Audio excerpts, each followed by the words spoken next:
Shalom, I praise you, how Hashem Yahshua, Hashem HaKadash. The man to the apostles, salute to whoever's teaching the word in sincerity and in truth. So what I want to do is play this. Because you got so much going on here in the news and just in the world. So there's a lot going on in regards to World War III, prophecies in the Bible and things of that nature. The mark of the beast and all that. So let's play it. Territory after all. Thank you very much. Just days after saying he wouldn't invade Greenland, a fellow NATO territory after all. Thank you very much. President Trump has once again tested the alliance's patience to the very limit, telling Fox News in Davos last night. Will they be there if we ever needed them? And that's really the ultimate test. We've never needed them. We have never really asked anything of them. You know, they'll say they sent some troops to Afghanistan or this or that. And they did. They stayed a little back, a little off the front lines. But we've been very good to Europe and to... So basically, I can't remember the number, but there was, I don't know if it was 4,000 plus or probably way more than, I'm not sure the figure, so don't quote me on that. Troops, British troops anyway, that had died, they got, posted up by another individual. Because people are, well, it was Piers Morgan, people are going back and forth about this.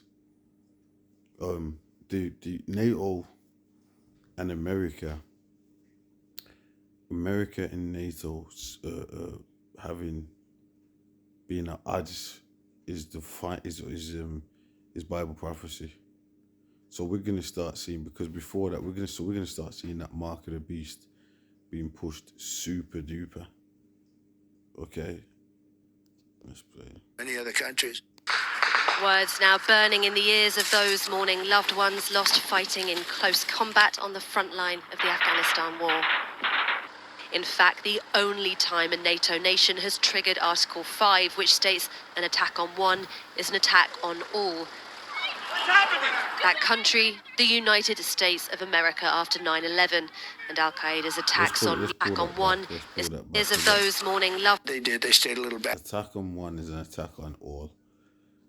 That's what the whole NATO is, right? You had World War I, World War II, and after that, they've made this alliance that if any of them get hit, any of these NATO nations and the allies and or any of these NATO nations, whatever, get hit, then they're gonna all go for it against whoever attack them. Let's play. A little off the front lines, but we've been very good to Europe and to many other countries. Words now burning in the ears of those mourning loved ones lost fighting in close combat on the front line of the Afghanistan war. In fact, the only time a NATO nation has triggered Article 5, which states an attack on one is an attack on all. That country, the United States of America after 9/11, and Al-Qaeda's attacks on New York City and the Pentagon. Either you are with us, or you are with the terrorists. The United States government made a specific... They'd set up ICE after that. As a result of that. And pretty much you've seen a lot of these border security tightening up in certain things because of that. A lot of things came in because of that. Different things, you know what I'm saying? request that a number of UK military assets be used in the operation which has now begun, and I gave authority for these assets to be deployed. 24 NATO nations that took part Used in the operation which has now begun. This individual here, he is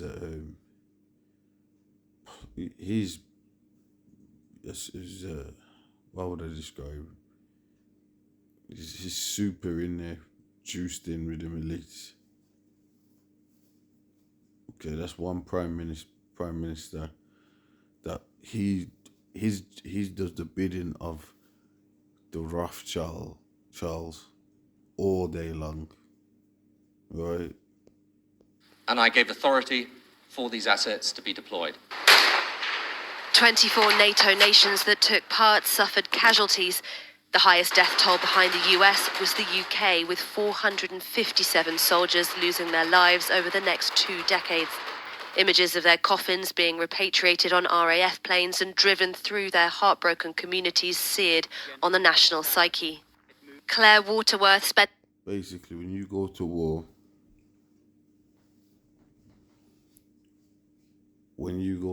you are they call it sacrifices. The men that sacrifice their life. You know what I'm saying? It's a sacrifice, and you're doing the bidding of. You're doing what the elites want done. You know what I'm saying? So you're doing what they want done, what these elites want done. That's what you're doing.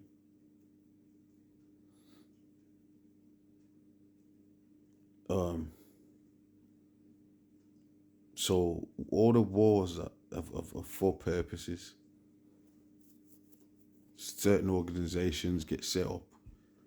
League of Nations, you know what I'm saying, NATO and that. So certain things get set up from these world wars. So that's what, you know, so you sacrificing my country. Well, it's really for the elites. You're dying for palaces, organizations. All right. 7 months fighting in Afghanistan in 2012. So I think alongside everyone who has served out there, the families of those who served out there, the families of those who lost people out there, the families of those who were injured out there, and those who are continuing to live with the impact of their service out there, people are deeply hurt and deeply upset by these comments. This afternoon, in an unscheduled statement from Number 10, the Prime Minister sent an uncharacteristically harsh rebuke back across the Atlantic. Let me start by paying tribute to the 457 of our armed services who lost their lives in Afghanistan. I will never forget their courage, their bravery, and the sacrifice that they made for their country. There are many also who were injured, some with life-changing injuries. And so I consider President Trump's remarks to be insulting and frankly appalling. Prince Harry, who served... So, like I said, there's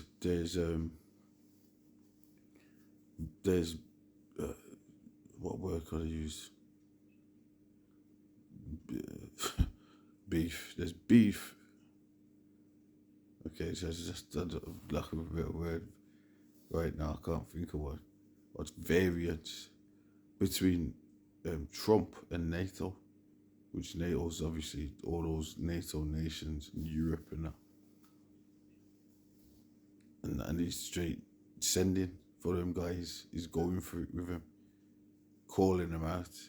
So this is causing a lot, and now this is going to lead to World War III. You know, it's like it's all a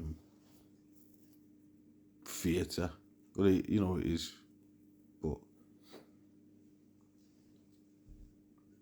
before that, World War III,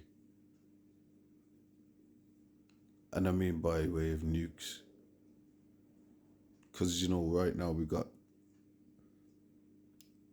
World War III really happening because all these different countries. But, you know, China, Russia, look at what's going on, NATO, America. But it's going to be, the nukes are going to be shot. 2 tours in Afghanistan today said thousands of lives were changed forever, and that those sacrifices deserve to be spoken about truthfully and with respect. It's not the first time this administration has caused offence over allies' military records. Last year, J.D. Vance described a proposed European peacekeeping force led by France and the UK in these terms. Some random country that hasn't fought a war in 30 or 40 years. His recently rebranded War Secretary, Pete Hegseth, has spoken too of European freeloading. Today, the White House responded to Starmer's criticism, saying Trump is right. America's contributions to NATO dwarf that of other countries. Trump has long fought for and exacted greater military spending from members of the alliance, but his latest comments have proved one volley too far for a prime minister who's pulled out all the stops to maintain the special relationship, one who today has decided enough is enough. So, in terms of salary, you were thinking... I was hoping you would tell me what you were thinking. Oh, I insist, please. I insist. I insist. I insist. Please. With Indeed, set salary expectations from the start and skip the awkward chat. Buy stocks and ETFs with zero commission. Get the Trading 212 app now.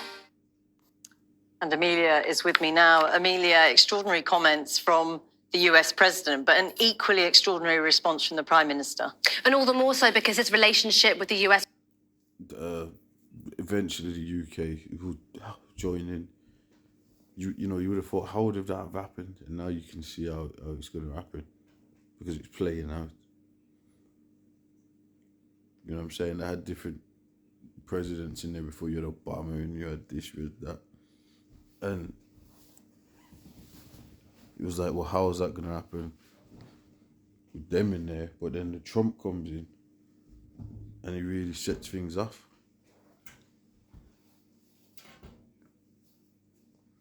So, you know what's going to keep you stable in it? Let me get this. Let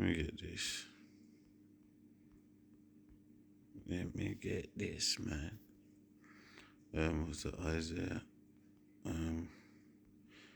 33. Let me do this. Let me do it this way.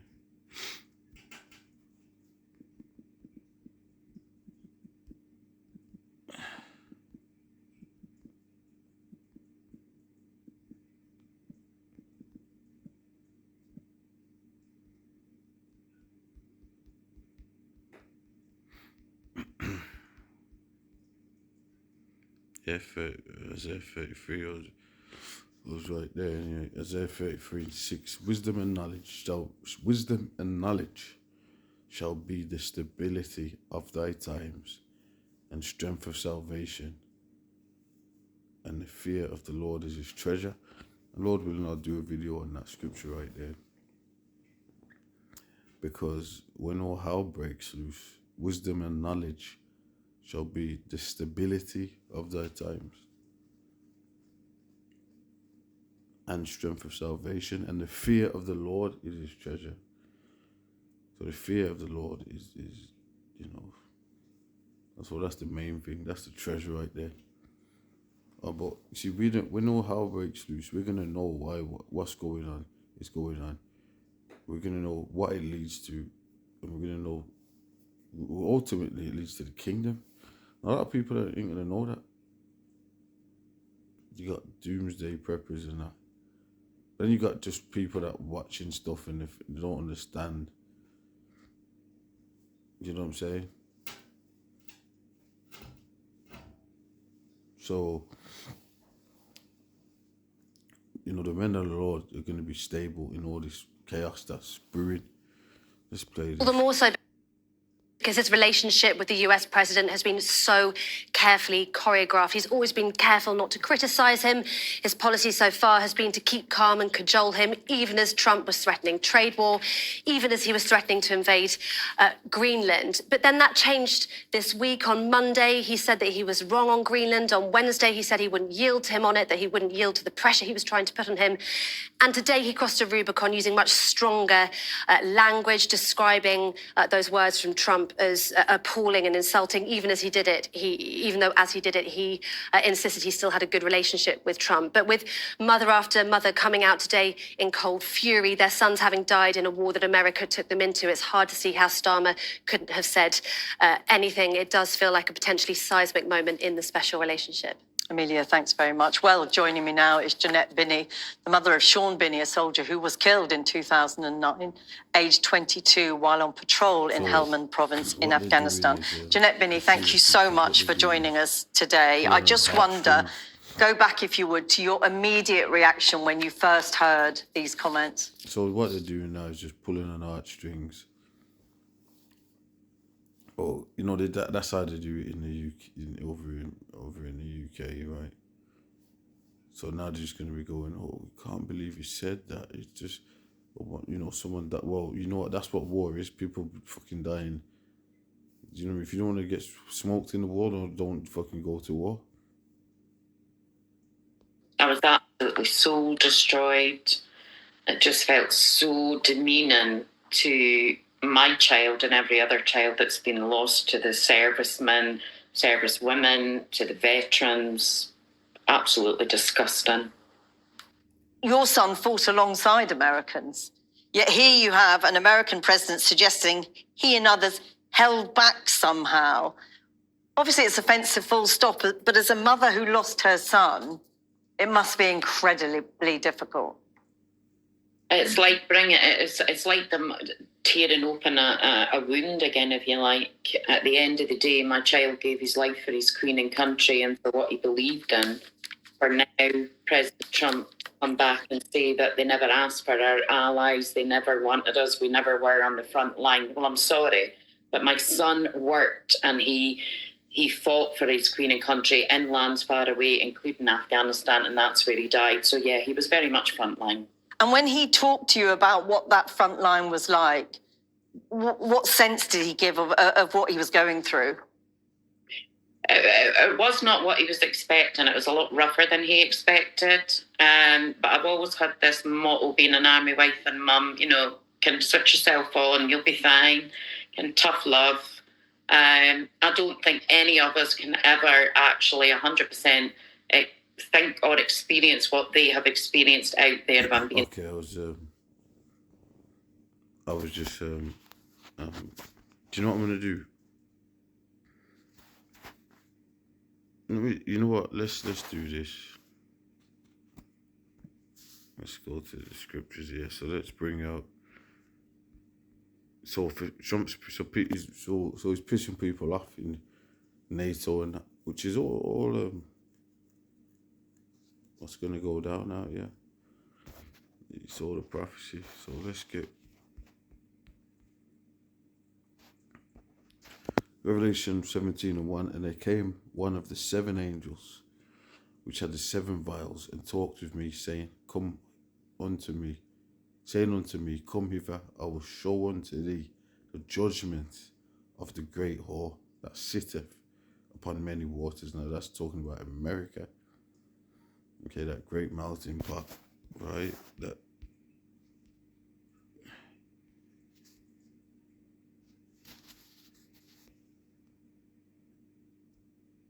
okay, let's look at a different image.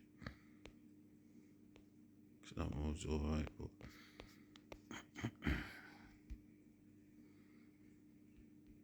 that one's alright. No, let's do this. Let's get a different one. This one. So that's America. That represents America. Okay.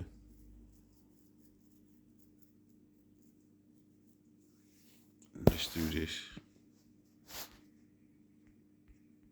So that's America right there in the Bible, but it's called Babylon. At the top it says what the doom of Babylon. It's a new Babylon that John the Revelator had seen. So this is the time now that we're in, with whom the kings of the earth have committed fornication, and the inhabitants of the earth have been made drunk with the wine of their fornication.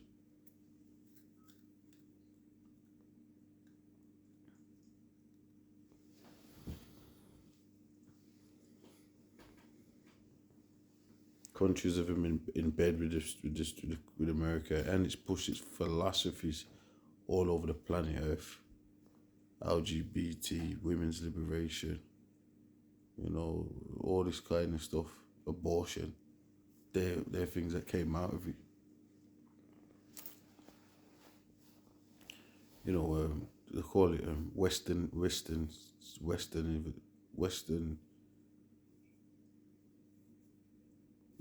culture, whatever. So he carried me away in the spirit into the wilderness, and I saw a woman sit upon a scarlet-coloured beast full of names of blasphemy, having 7 heads and 10 horns. And the woman was arrayed in purple and scarlet colour, and decked with gold and precious stones and pearls, having a golden cup in her hand, full of abominations and filthiness of her fornication. So she was in royal, like, purple apparel, and have a golden cup in her hand. So that's America. So to the world, it looked, at one point, everyone wanted to go there. After World War II and all that, when they took the Nazis out and all that, you know, at one point, everyone wanted to go to America. You know, but when you get there, it's abominable. You think it's the land of the free, but people are most worked on the planet, and they get the less time off and all that over there.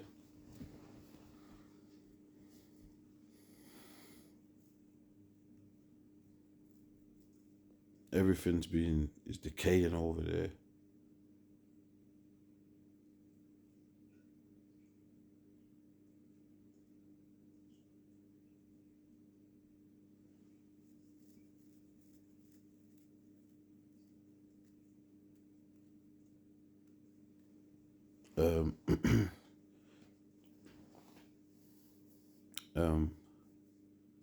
So in that, having a golden cup in her hand full of abominations and filthiness of her fornication, and upon her forehead was a name written, Mystery Babylon the Great, the mother of harlots and abominations of the earth. Now what I'm going to do is I'm going to jump down, because this is not I'm not going to break down Revelation 17. What I am going to do, let's do this.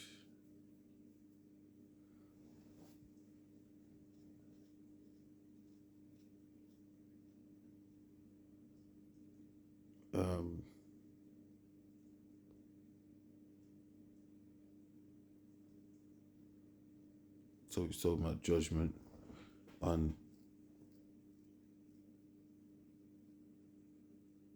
So there's a lot in here, but I'm not gonna, like I said,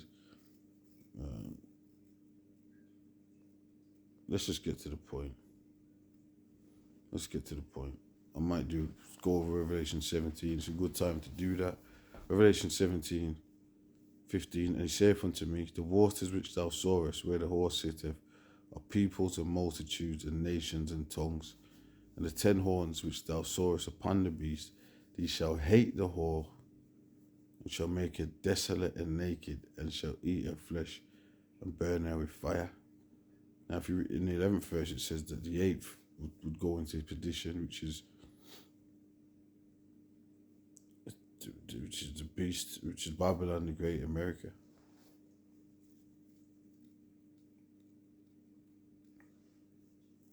But all of them are going to turn. 10 horns, which is NATO and that, are going to turn on America and shoot nukes on it. And you can see it brewing.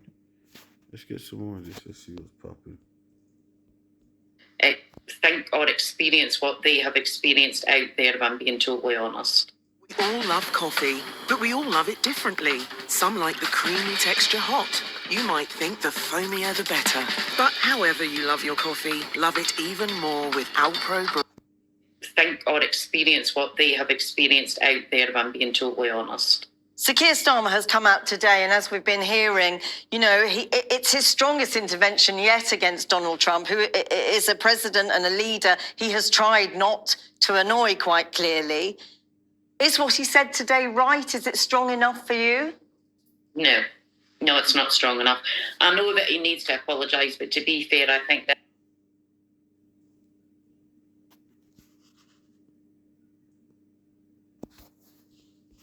I think this late on his apology would just fall on deaf ears. I think he's done the damage and it's irreparable.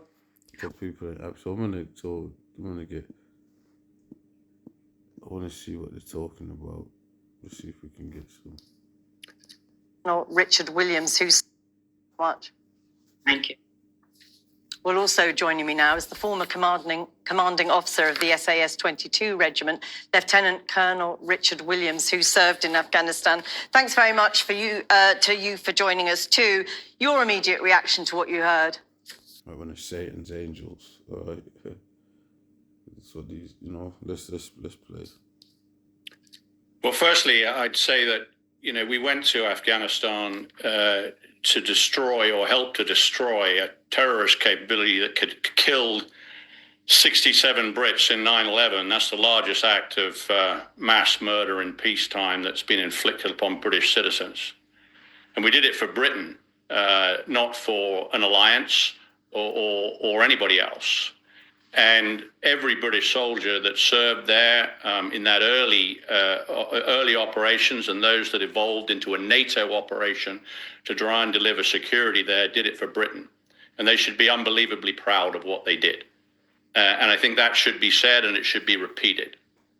My reaction to President Trump's statements, I think you've made the point, is that he is seeking to shock, in my judgment, the Europeans and the UK into increasing its defence investments and into doing more. Is it a sledgehammer? It certainly feels that way. And for those like that dear lady who lost her son, you add on. So from what I'm taking, he thinks it's a tactic to get him to increase their defence. But you know what? What you're going to find out. That's his opinion, right? That's his opinion. He had this ranking in the army, so all right, cool. So now,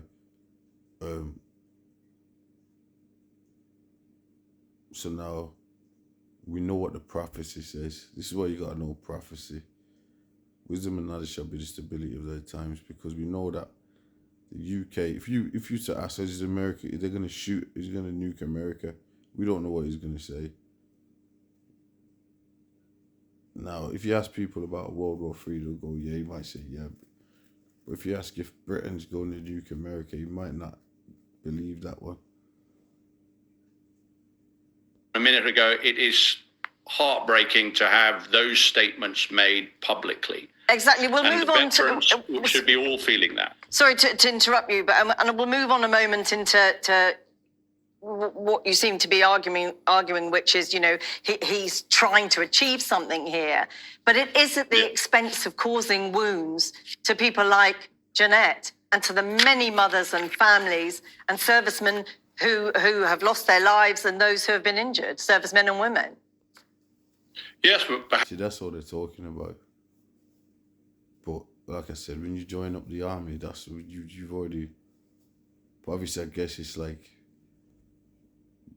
if you got an alliance and someone's like, well, y'all weren't really doing shit. So they all upset. But these motherfuckers don't care about you anyway. Especially the ones at the top. Perhaps it's because the normal method of communication, diplomacy, requests, engagement, lobbying, isn't working. We've got a government here, the Prime Minister, who sits and declares and, outrage today for the veterans, but earlier this week pushes through a remedial order in the House of Commons that allows veterans from the Northern Ireland conflict to be persecuted into old age. So you can't have it both ways. And you've got the Americans who provide the greatest contribution to NATO, to other military operations globally, demanding, and over a long period of time, that we do more. YouTube Premium is ad-free YouTube and exclusive access to all things VIP. So you can... Globally, demanding, and over a long period of time, that we do more. But I mean, to offend people, to offend people to make that point is difficult, isn't it? It's just, it's not right, is it? Well, it's certainly difficult. It's not something I would do.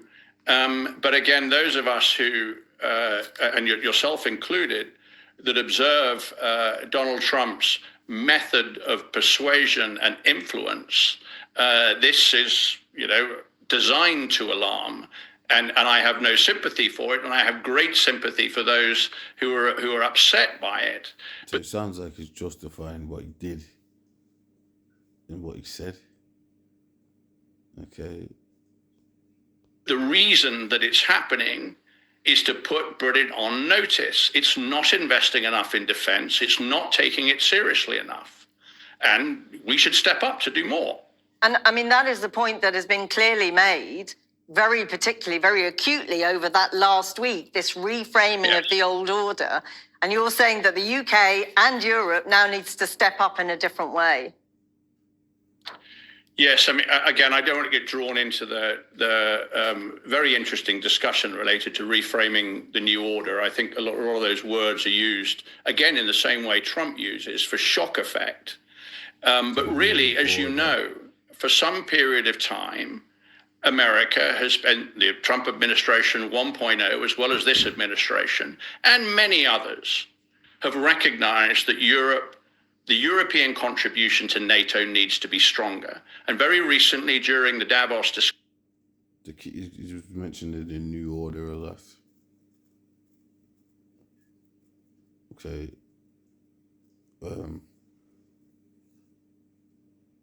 What major prophecies that I keep thinking about the chip. discussions, everybody, including the head of NATO and our own defense secretary today, I saw, has recognized we need to do more in the Arctic. So this may be a sledgehammer pushing people forward, and the reactions. Well, it's going to be a third world war shot with nukes. America, even though they got all the greatest military on the planet, they're going to be destroyed. So that's something for you to meditate on. Yeah. Are understandable. But we've got to do more, and we've also got to stop this business of saying we need to do more, but at the same time persecuting our veterans. Okay, Richard Williams, going to have to finish it there, but thanks very much for talking to us. Thank you. So, there you have it, really, that it's going down now, yeah.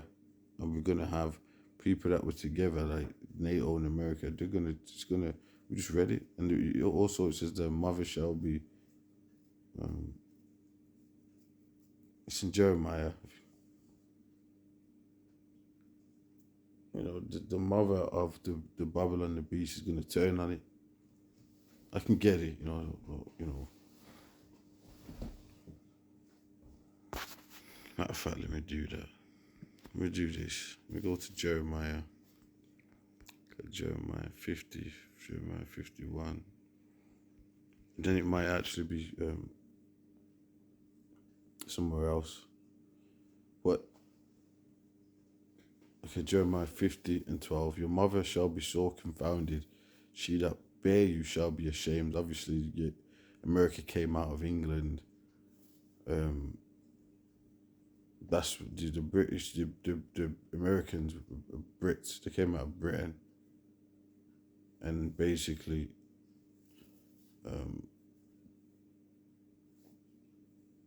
but the stouts more, the looks more stout than their fellows. The Brits, they got that small ass army and all that. America's become that great mountain pot, great nation, military wise and all that. And but they're still pissing off NATO. So it says, your mother shall be so confounded, she that bare you shall be ashamed.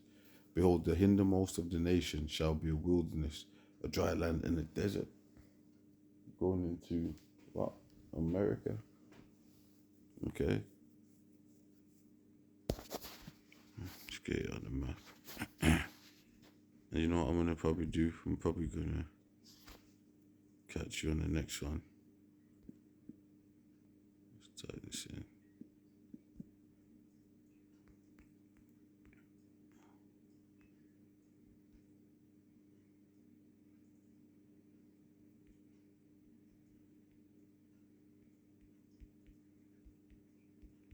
So you look at a global map.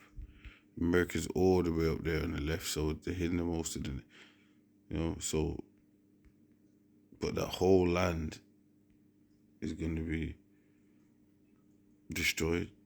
So that's prophecy. That's spiritual spiritual wisdom right there. Okay.